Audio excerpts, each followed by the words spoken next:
Hi, everyone. Gonna wait just another minute for more people to join and get settled in. But in the meantime, feel free to share where you're joining from in the chat. Welcome, everybody.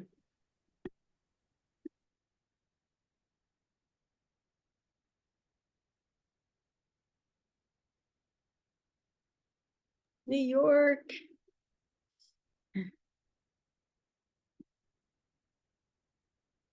Wow, Canada.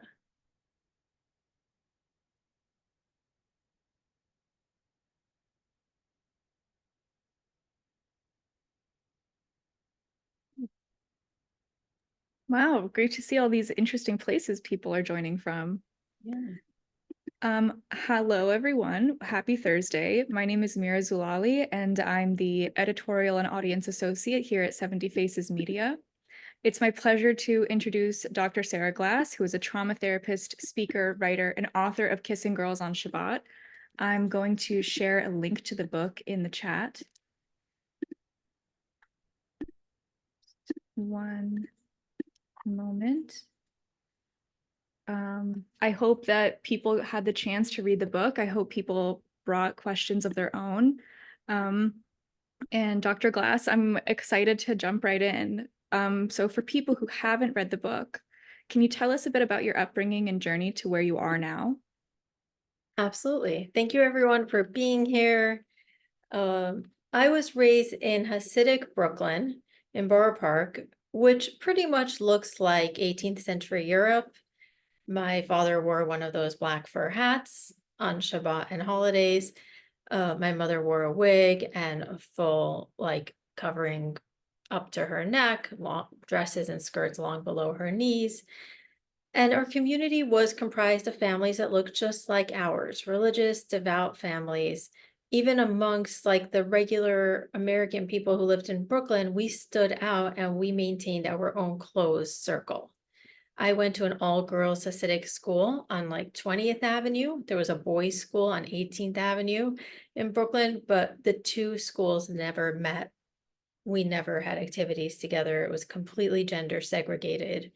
And the goal of all of that was to prepare us for marriage at an early age and eventually toward having children. So that's just a little bit of background.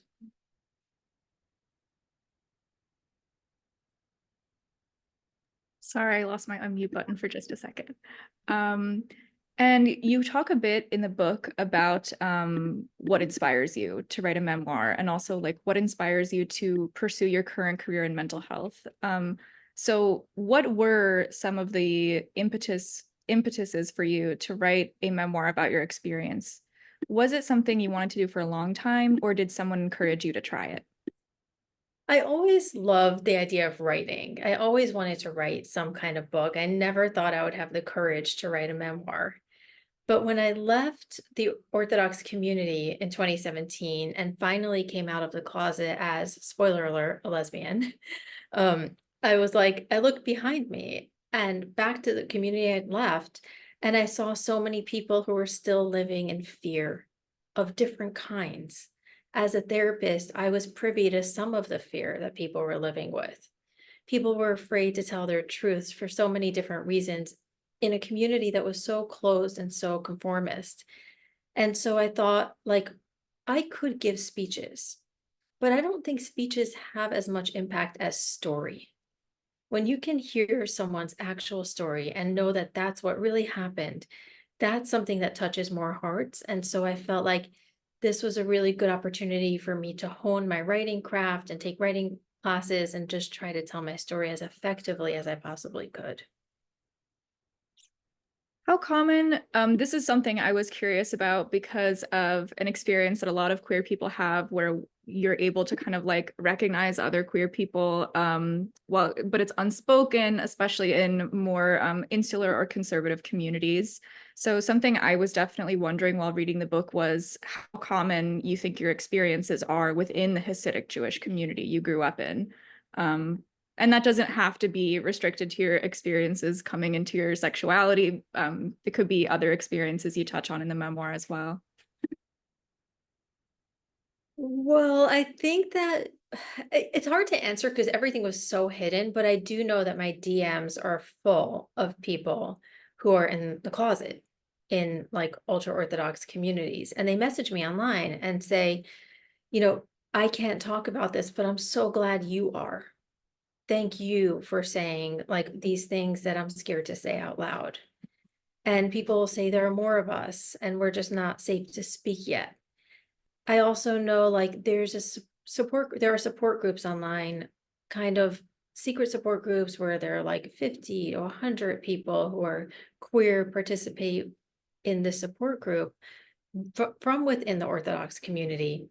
And I'll get messages from the support group, you know, we're all reading your book. We all read your essay. Thank you for saying this. We all wanted to see it. And so I know there are way more than we can see. I don't have stats, you know, but like I know that it's here and it's not going away.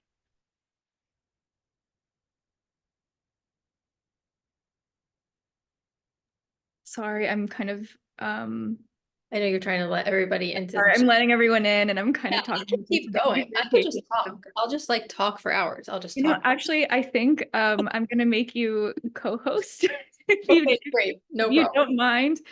Um,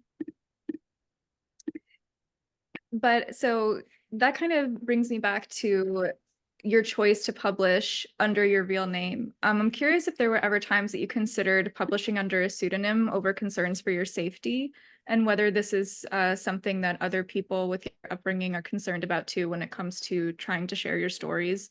I think especially as um, like audiences want more direct access to their authors, the authors of the books that they're reading.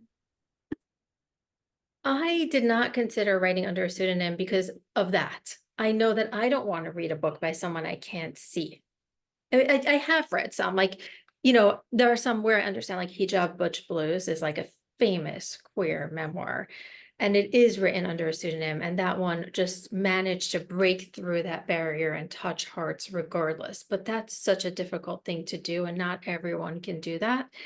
And I just also was in the closet for so long that I was tired of hiding. And so if I was going to write a book, it was going to be under my real name. And I was ready to own it by that point. Do you think that most queer women have an easier time carrying on relationships in the Hasidic community than men? I'm kind of curious about whether there's kind of a normalization of closer relationships or friendships between girls than there are between boys, and whether that kind of lends itself to different looking support networks or experiences. Hmm. Um, I think that there might be, you know, I think it's really possible because I know like when I was a young queer like teenager, it was really normal for me to have sleepovers where girls would share a bed, for example.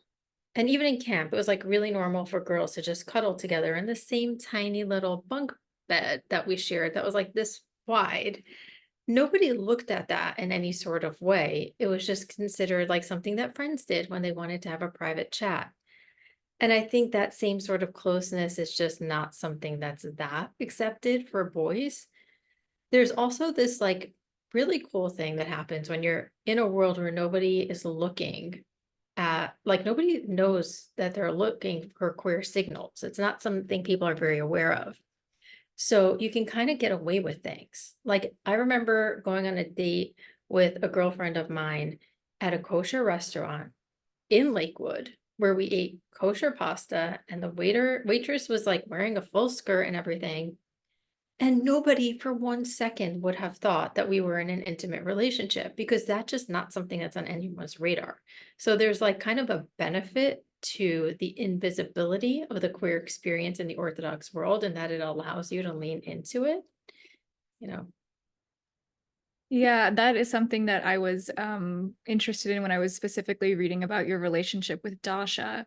I'm kind of curious about, has Dasha read the book, or have other people mentioned in the book read the book, and have you talked with them about it? So I just want to be so cautious about everyone's privacy, but I will say there are people in the book. I have quite a few exes in the book who I've some of whom I've sent copies to with a thank you note, and like, you're on page X, Y, and Z. I hope I did you justice. For one of my exes, I changed their job because I didn't want them to be recognizable. And they're like, next time, can you make me a surgeon? Because I don't like the job you gave me in the book, you know? I'm like, fair. Next time I write a book about you, I will make you a surgeon. Uh, so people have had like varying reactions, you know?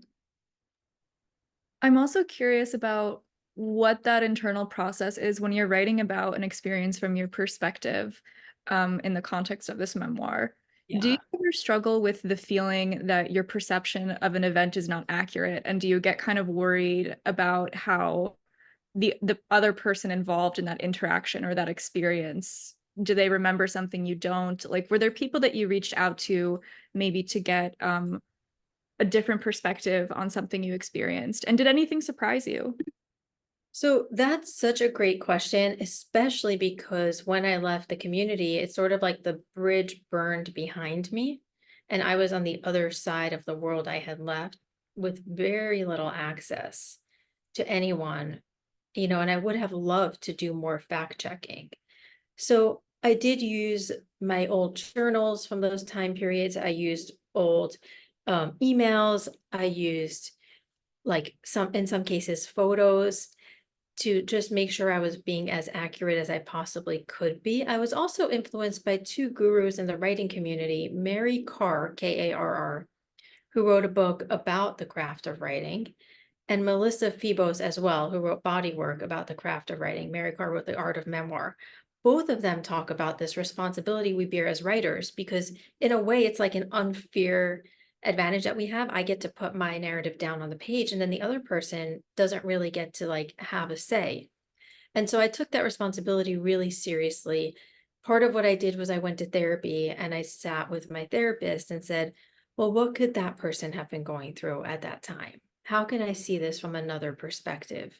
And I tried to add that nuance into the narrative as much as possible. And then I also put like a little disclaimer at the beginning saying, as the author, I lay no claim to the only version of these events. And so, you know, memoir writing by nature is not going to be omniscient because the memoirist can only see their own point of view. And so I'm going to own that.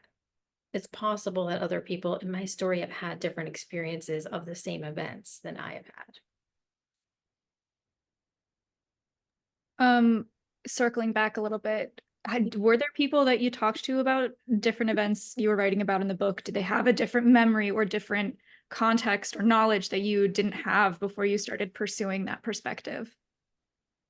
Like a friend or an ex or even your children, I guess. Really, I spoke with my children, and they loved reading these little parts I would write about them. They remembered everything pretty accurately. I also spoke with my niece Mickey in the book and my brother-in-law Felix, who's in the book, and gave them sections to read. And they remembered it also exactly as I had written it. So that was validating. Um, Sorry. People are Thank you for still being popping patient with me as I'm going between these different things and managing.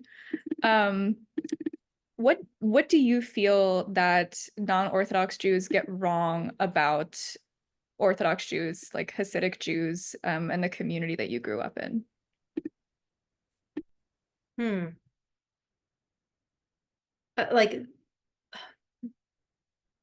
If I'm it's not, too big a question, we don't have to. I We don't don't know. have to. I don't Yeah, know if I've misconceptions are is a hard thing to talk about. I think one misconception that I've seen is like some people, and I've myself done the same thing. It's just sort of like projected that all the women must be so unhappy, and also like gender, you know, gender assumptions, and that the men are happy taking on a more patriarchal leadership role. And it seems like the men are getting what they want, and the women are the slaves in a way. And I have not like found that always to be the truth. I found some women to be like, to feel very fulfilled with the traditional wife role and to truly love it and live into it and like enjoy building a home and a family. And I found some men to feel really trapped by the responsibilities that they've been given, and also like men who just maybe don't want to have their wives in that sort of like restrictive role, want their wives to be more like emotional and physical and financial partners. So, I think the gender assumptions might be the thing that's most common. Does that resonate? Like, is that what you would think? Yeah, and I think it's interesting that you bring up the idea that men feel as trapped by the constraints of the community expectations as women do. I think that definitely came through in some of the relationships that you had with men in the book, and the sense that it wasn't just women who were experiencing or living these double lives.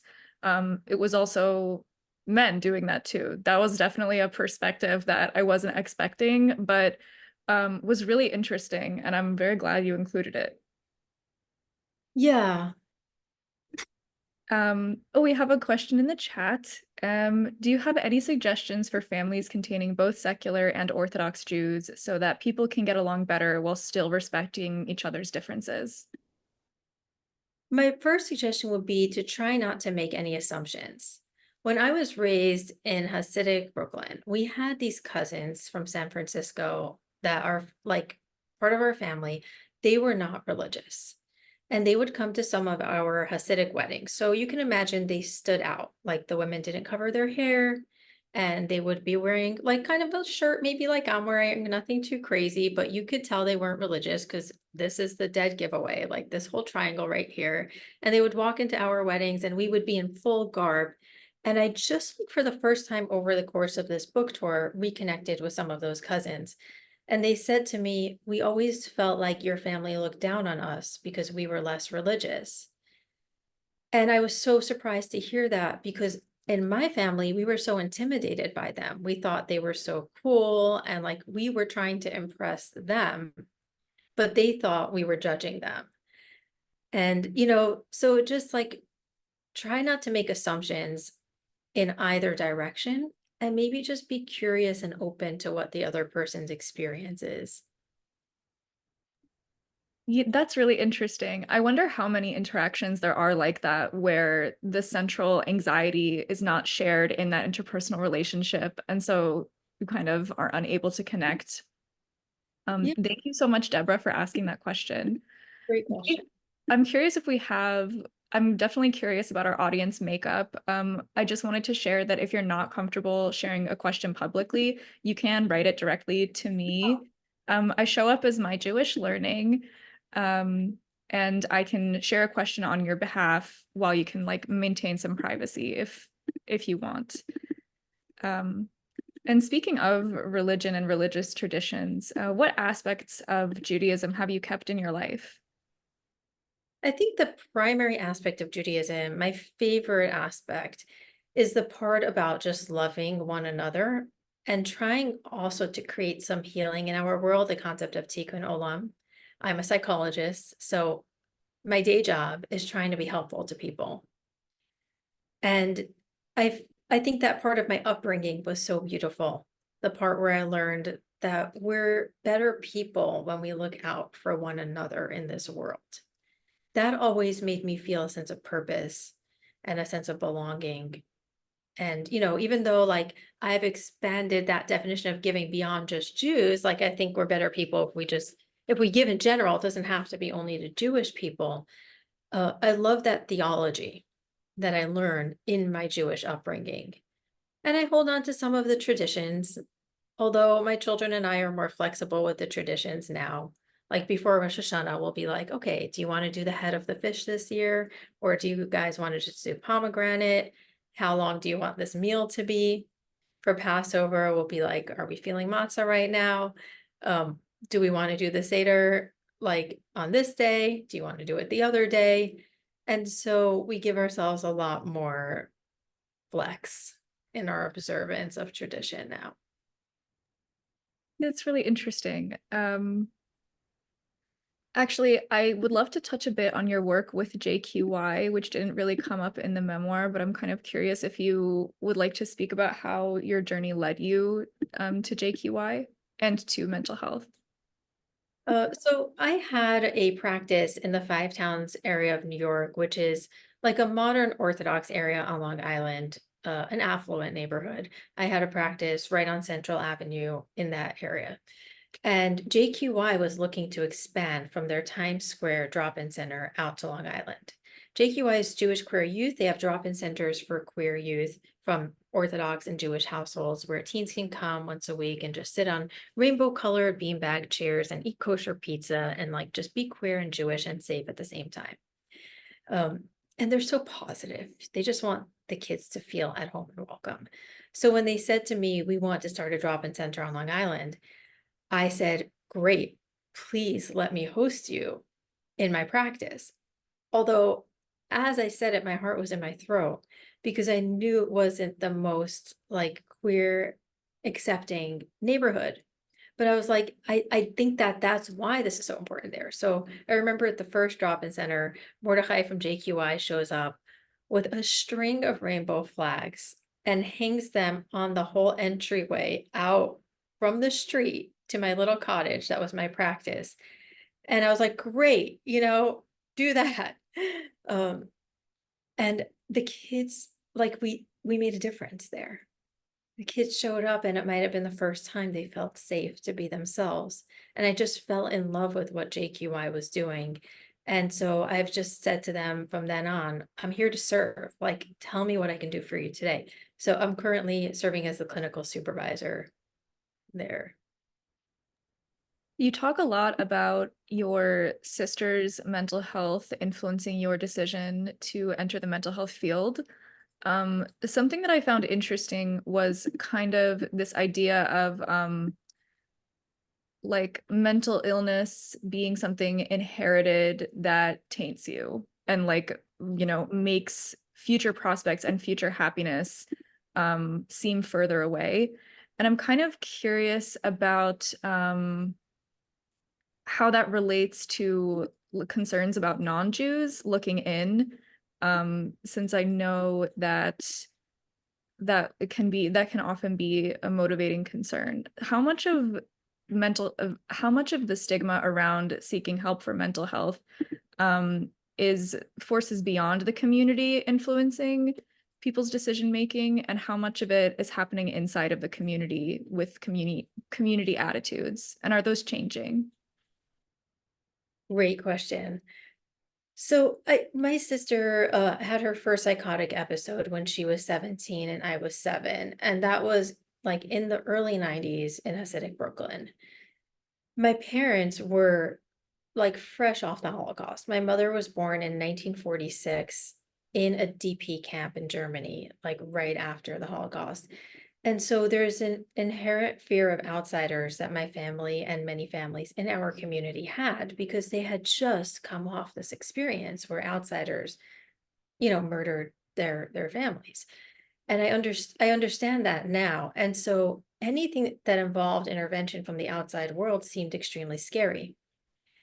And for my sister, like when she had her first psychotic episode, my parents really pushed off taking her to the hospital for as long as they could. They wanted to avoid bringing her inpatient. Part of that is this fear that once she's out of the sheltered enclave of Hasidic Brooklyn and in a hospital where there are non-Jewish doctors, non-Jewish nurses, who knows what might happen? Maybe they'll try to take her away from us. Maybe she'll get ideas in her head that, she should, that they don't want her to have. I've heard those fears echoed by clients of mine over the past 2 decades. And to the Jewish community's credit, I've seen so much change.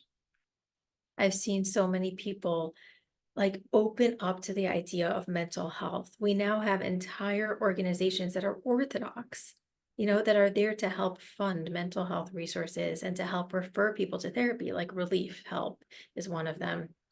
And so I think we're, all that. I think that's where it started, and like that's where it's heading in a really good direction, where mental health is much, much less stigmatized, but we still have a long way to go.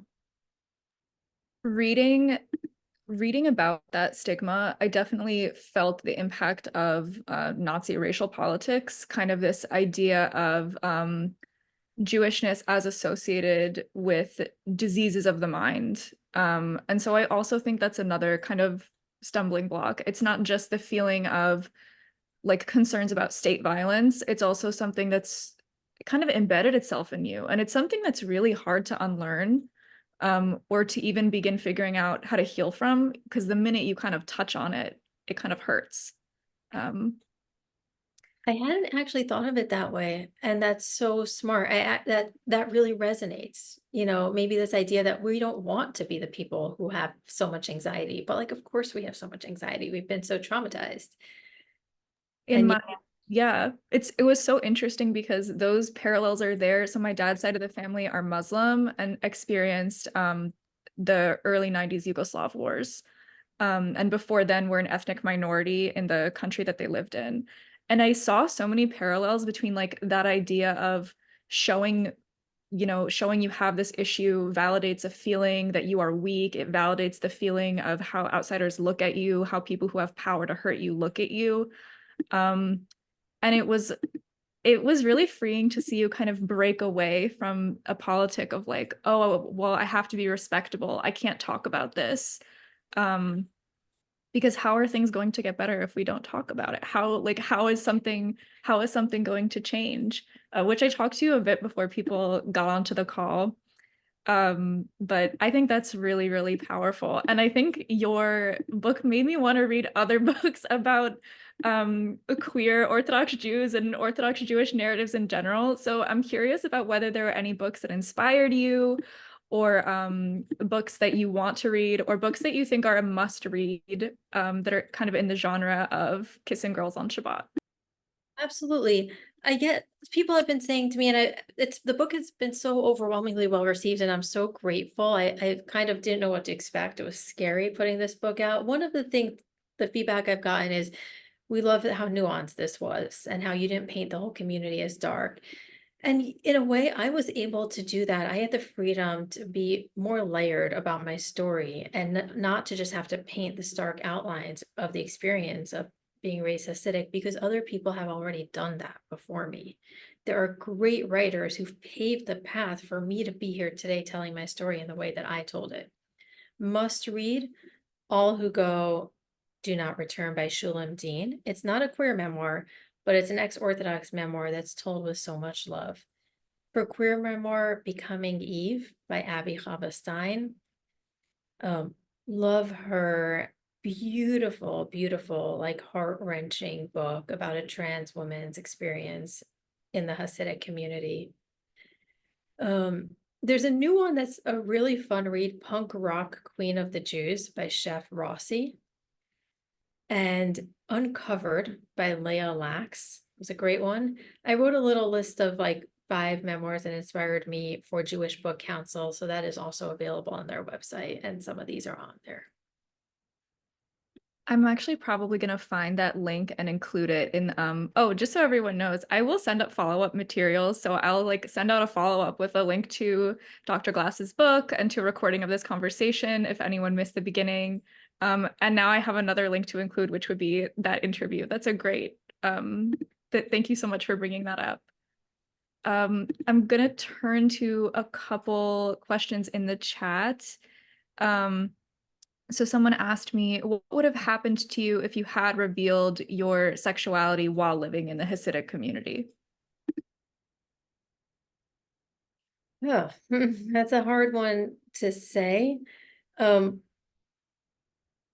because I don't want to like assume how other people's reactions, but at the same time, I have seen some of the reactions that have happened for people who have been caught, doing queer things or like have admitted that. And it ranges from excommunication by family members who say like we just can't have you around our kids.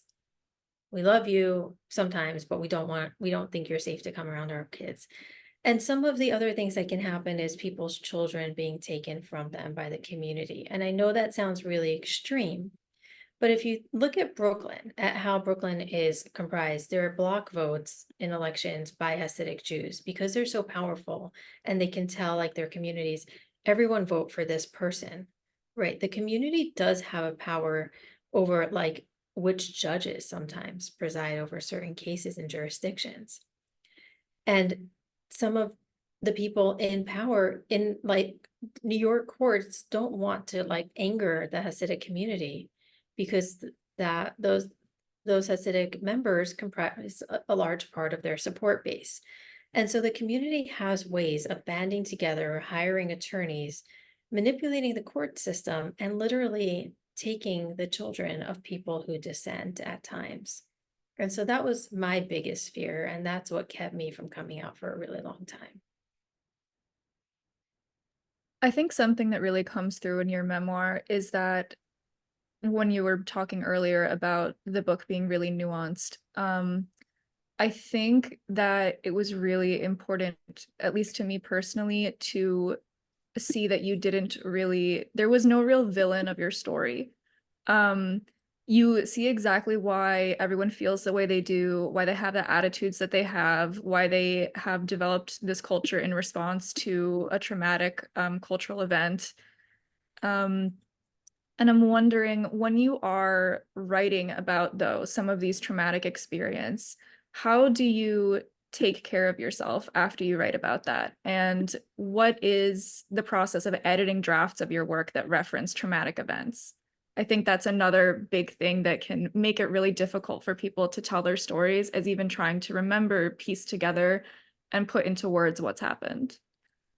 I do also run Writing to Heal workshops now. People can check it out on my website, drsaraglass.com, if you want to learn how to do this and take care of yourself. For me, I wrote about 4 or 5 versions of this book. The first version was the scared one, where I stayed very much at the surface and didn't really want to reveal anything. Second version was the angry one, where, the people who hurt me were the bad guys. And I didn't humanize them at all. I just saw them as these like, black figures. And I was like the victim and the hero. And then like by the third or fourth version, I was able to write while being in my body and able to be more compassionate toward the people around me. And then like version 5 was just editing out things that didn't fit. I took care of myself by going to therapy. I went to talk therapy and EMDR therapy, highly recommend. Sometimes I would go to session and tell my therapist, let's start this. Like, let's start talking about this thing that happened. But don't make me feel better yet, because I want to write it while I'm feeling really, really bad and it's all activated. And then next session, I'll do the like, let's come down from the traumatic experience. So I think I played with it a little more because I'm a therapist and I knew my zones of tolerance and how much I could handle while still living my life. So I think everyone needs to like just be respectful of their own zone of tolerance on a given day and be mindful of like how much is too much and be okay to take breaks. There were 2 years during the writing of the memoir during which I couldn't write and took a break. It was a 5-year process. 2 of the years were just me saying, I can't do this right now.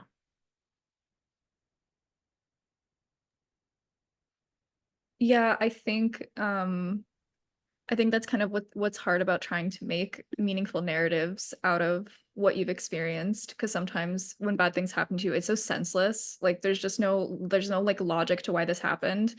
And then on top of that, I'm curious if you felt pressure, if, outsider perspectives were a concern when you're talking about that first edition where you were writing in a way that was really self-censored.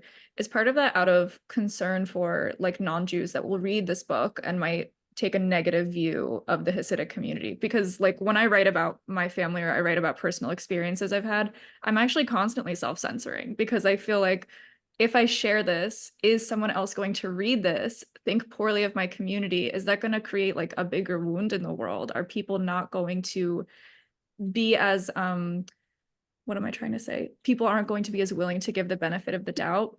And of course, that's like such a woman thing, by the way. It's such like a concern that you have when you're a girl that's been raised in one of these communities.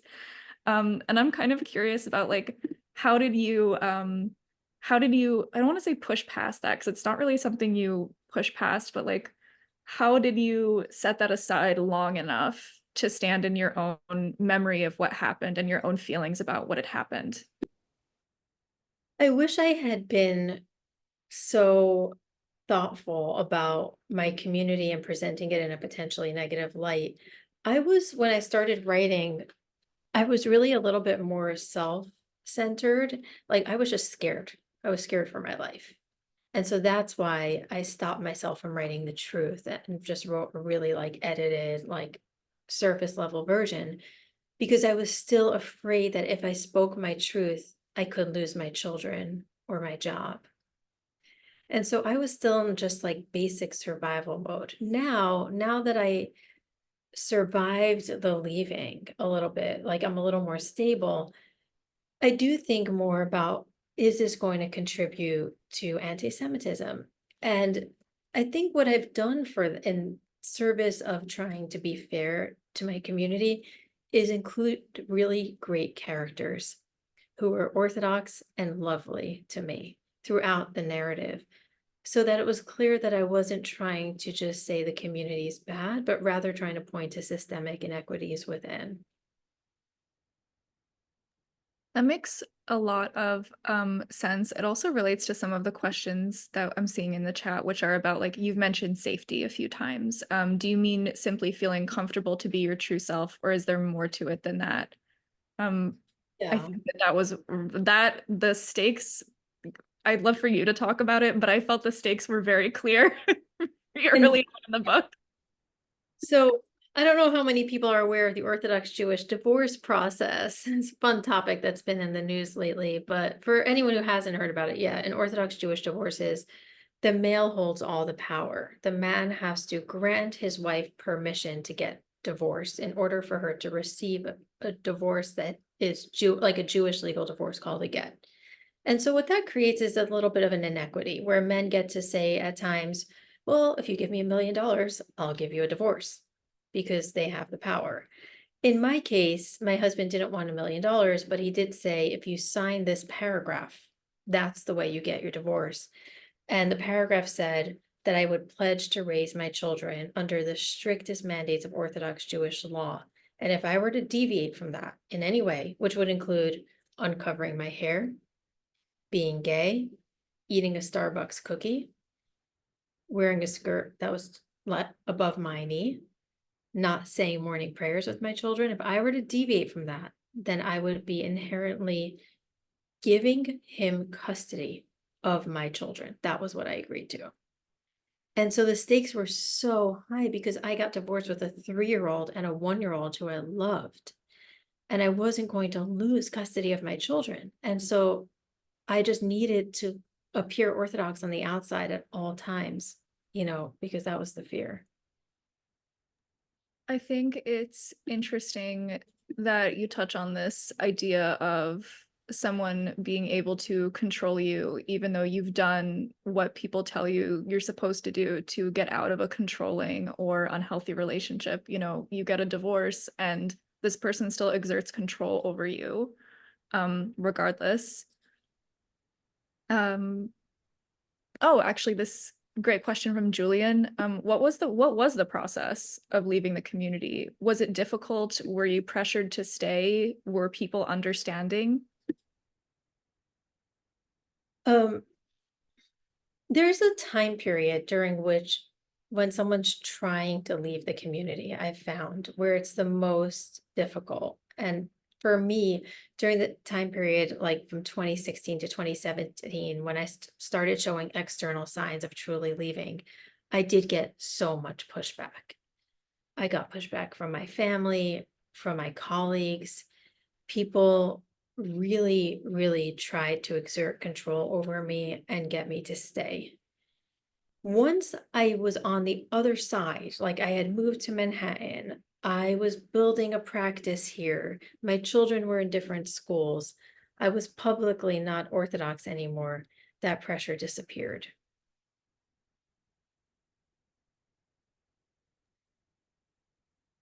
Yeah, yeah. Um, I'm also curious about how the network plays a role, like how people knowing each other plays a role. Did people like who had not talked to you in a really long time just come back into your life for no reason to try to remind you to stay? I had a colleague who I had met at a conference once, an Orthodox Jewish colleague. I didn't know him personally, but he got wind of the fact that at some point I was collaborating with Footsteps, which is an organization that helps people who want to leave ultra-Orthodox communities. And he sent me and my clinical team a scathing email saying, if you are going to collaborate with this organization, I need to let our whole professional network know. And that's our professional network of 1,000 Jewish therapists. So he almost wanted to like blacklist me for like helping an organization that wanted to help people who leave. And so that network plays a huge role, you know, because that's just one guy. And he could have sent an email to 1,000 people and blacklisted me as a referral source for the community. So, you know, I think the fact that the community has such a close, tight-knit network and everyone knows everyone makes it really scary to deviate. And it creates like a sense of being surveilled at times. I mean, not only surveilled, but I think it takes us back to talking about safety and stakes. I mean, how are you, like the idea of how do I make money? How do I develop a practice? How do I have professional relationships when I am being watched, when I am being surveyed? Yeah, I think that kind of clarifies a bit some of the questions that I had going into reading your book, which were like about, well, how do you manage to do something like that? How do you leave what is essentially like an entire world? It's a little bit different from how I want to say, I don't know how to phrase this. Hold on. Like there are very common American LGBTQ narratives or advice that's like really about like, oh, like cut ties with people in your family who behave this kind of way to you, or just get out of your household. And it makes a lot of sense to me that with the community that you're coming from, it's harder to, not only is it harder to put those things into practice, but it doesn't always feel right. It doesn't always feel possible. Oh, I haven't read the book, so I'm sorry. This is just if this is discussed in the book. Have you maintained relationships with family or friends that are still in the Orthodox community? If so, how are they? And if not, is it your choice or theirs? Congratulations, you just asked the most commonly asked question. There are two most commonly asked questions, and that's one. I'll tell you the other one if no one asks it.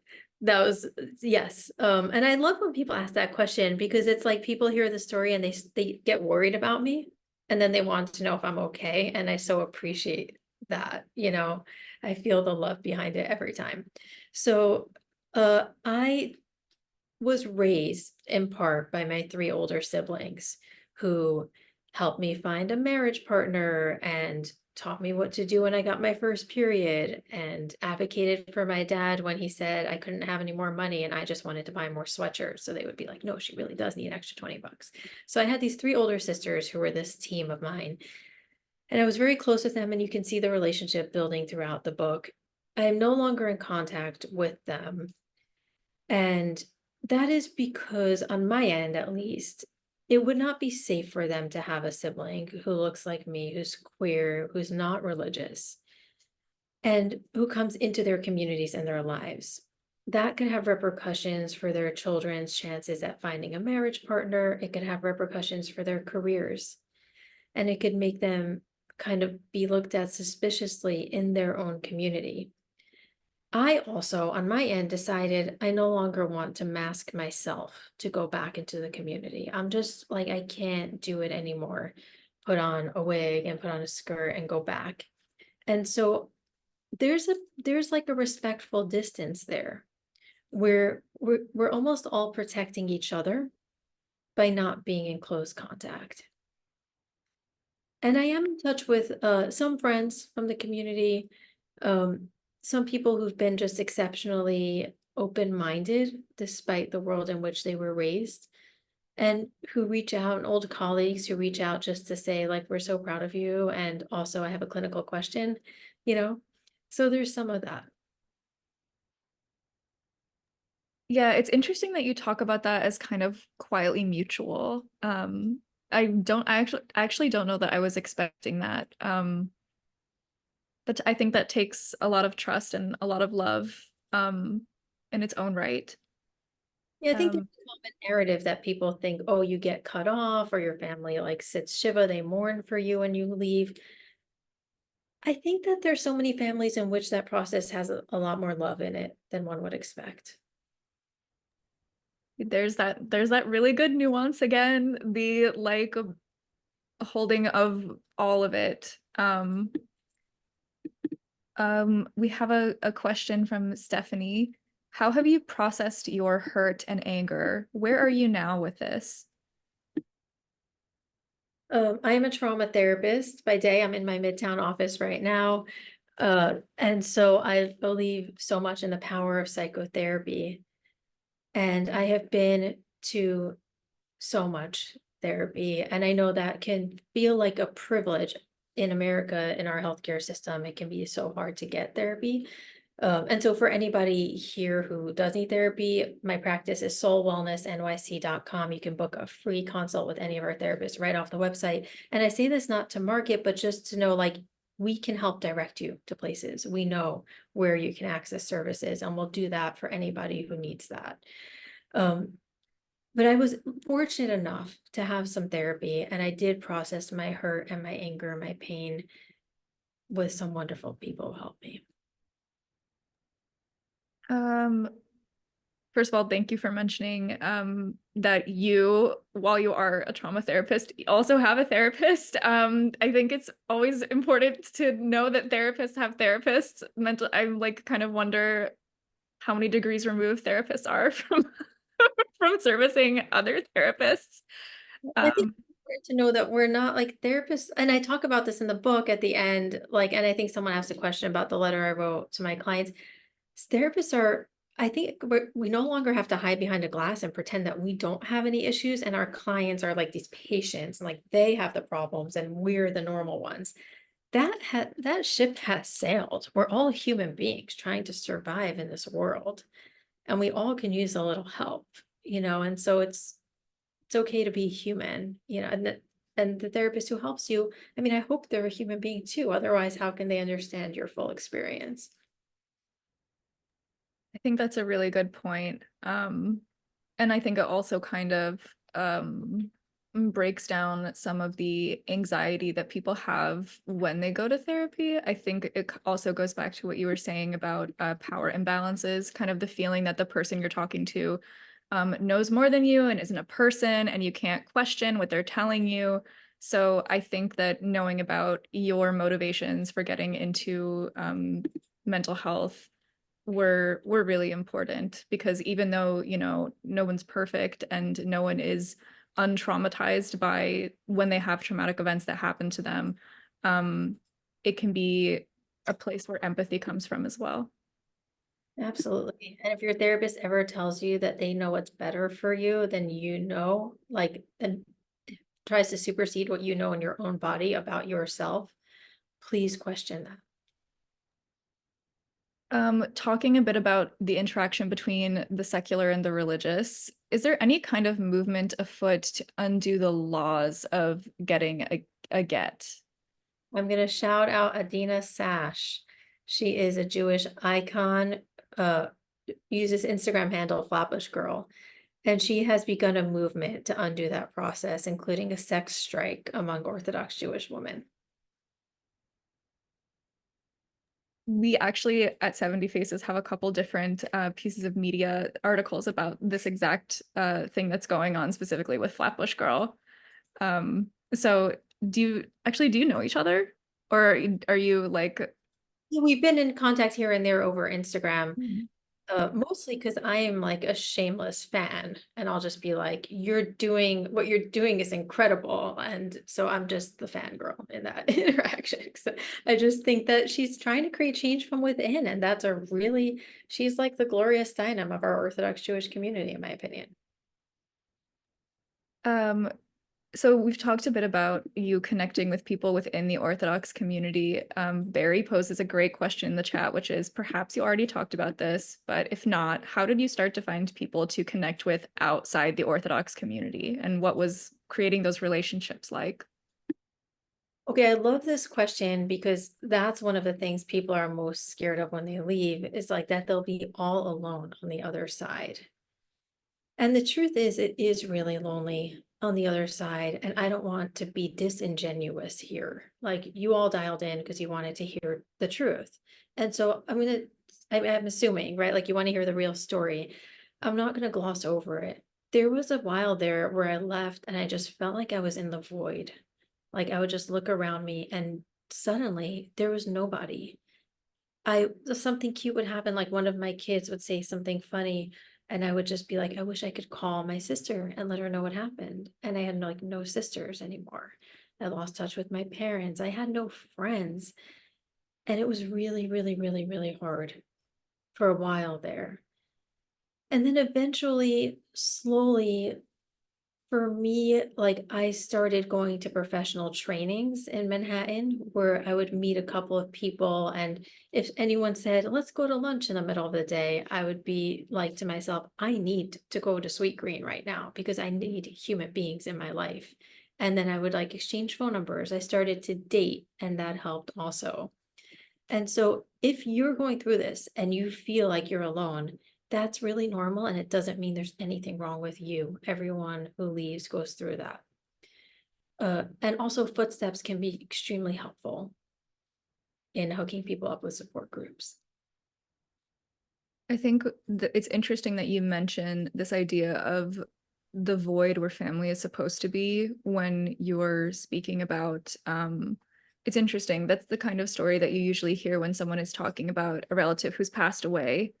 Um, and I'm kind of curious about whether you could speak to whether, as a queer person, you've developed kind of a sense of chosen family. I don't know if everyone in our audience is familiar with the idea of chosen family, but I'm curious about what that process has been like for you, learning to trust people and learning to imagine them being there for you. So it's been an uphill battle. My first initial like reaction when anybody wants to befriend me is to tell them, "Oh, I have an opening in 2 weeks from now on a Wednesday for 1 hour." It's like I don't want to be open. I try to override that as much as possible. One of the things I do is I host a pride brunch in my apartment every year during June, and so I sort of like collect people through the year and invite people over. And that's like my way of creating some community. And I do currently have some select people. I'm an introvert, so I'm never going to be the life of the party, but I like to have a few people I can trust. And it's been 7 years now, and I'm so fortunate to say, like, I do have some great people I can call now. That makes me really happy. And that is like the goal when you're having an experience where your relationship with your blood family is not what it could be or what it is for some people. Um, I think something else I'm curious about and that Barry actually brought up, which is how did you know who to reach out to while you were still in the Orthodox community? Did you have to find out yourself? Were there people in your community that were able to connect you? I did do some online, like the kind of thing where I would have like a very private social media profile and then try to look at what was going on in the outside world from there and just like take a look. Um, I reached out for professional help also while I was in the Orthodox Jewish community. And I had this really like interesting thing. I was taking spin cycling classes on Long Island. I loved spin cycling because I was able to go to the studio in my workout pants. And it was like the only place I felt safe to wear pants because the rest of the rest of my life, I needed to dress really modestly. So I did develop a little like spin cycle community before I left the Orthodox community. And they don't even know, like to this day, how important they were to me. These are people who they were just nice. They were just nice to me. And that really helped me realize, oh, there are people in the world that I can have conversations with that are going to be kind. Yeah, speaking of the idea of kindness. I think it's really, first of all, I think it's really interesting that you mention something like a cycle class being an outlet to connect with people. I think it's not, I think it might be a little under discussed just how much that kind of small thing allows you to have an escape and to reinvent an image of yourself. And I know we have to close soon, unfortunately. But when you are understanding or processing or coming to love and appreciate your identity as a lesbian, I'm wondering how you manage those voices that tell you that your choices have confirmed other people's narratives about what happens to you when you know, pursue this sort of education, or you engage in these kinds of hobbies, or you pull away from the Orthodox world. I think that that's an internal self-esteem thing that can happen to a lot of LGBT people. And I'm wondering how you manage it, if you want to talk about it, because I know that's also really tough. But how do you push away, or at least learn to control a little bit, other people's voices and other people's expectations in your head? I think what I did was I tried to stop fighting it. Like there's this narrative in the Orthodox community that is like, well, if you leave, you'll be all alone. And that is what happens when you leave, because the Orthodox and Hasidic communities are so tight and like so sheltered from the outside world that of course if you leave, you're going to be all alone. And so, or you won't be happy, right? If you leave, you'll be miserable and you'll be sad and alone. And I did find myself sad and alone. And instead of saying, oh, what they said would happen happened, I tried to understand that, well, they said it in that tone, because they wanted to create some fear in people, like they want people not to leave. At the same time, that doesn't mean there's something wrong with me for having these feelings. I am having them, and that's okay. That's part of this. So just like reframing, and accepting the experiences that they say will happen to you and normalizing it for ourselves instead of using it to reinforce a narrative that keeps people chained. I'm gonna hold on to that and share that with some of my friends this upcoming rest of the year. We in the city I live in, we have Pride in September. So I can keep this Yeah. definitely. That's really powerful. I don't know if you have any thoughts that you want to share before we close. If you've not said something that you wanted to share, I did kind of want to know if you have any other upcoming projects or anything else that we can follow you on for Yeah, follow me. future writing. Absolutely. Follow me on Instagram at Dr. Sara Glass. It's the best way to see what's going on. If you wanted to invite me to your town, I saw some of that in the chat. Absolutely. Shoot me a message. I'll send it to the people who schedule things for me. I would love to come. And if you read the book, it would be so helpful if you rated it on Amazon or on Goodreads, because it helps other people who need to find the book helps them find it. The more we can like make this book visible, the more we can help it reach people who are queer and in the closet, who are scared, who are stuck, who are in hiding, and that's the goal, to just reach as many hearts as possible. So thank you. Before we close, thank you. I also want to say I read the book. It was gripping. There were parts of it where I had to cover my mouth and kind of put it down because I was like, oh my God, this is like actually happening. There were definitely points where there was like suspense and I was worried about you, and then had to remind myself that like you are a person who has a therapy practice now and you are alive and you are fine. So I do hope that everyone who's joined today who hasn't read it will read it. I will share a link to purchase the book in the follow-up materials to this conversation. Thank you so much to Dr. Glass, and thank you to all of our attendees. I hope to see you all at future events. And Dr. Glass, I can't wait to see where your book goes this year. Thank you so much, everybody. Hope you have a wonderful night. Bye, everyone.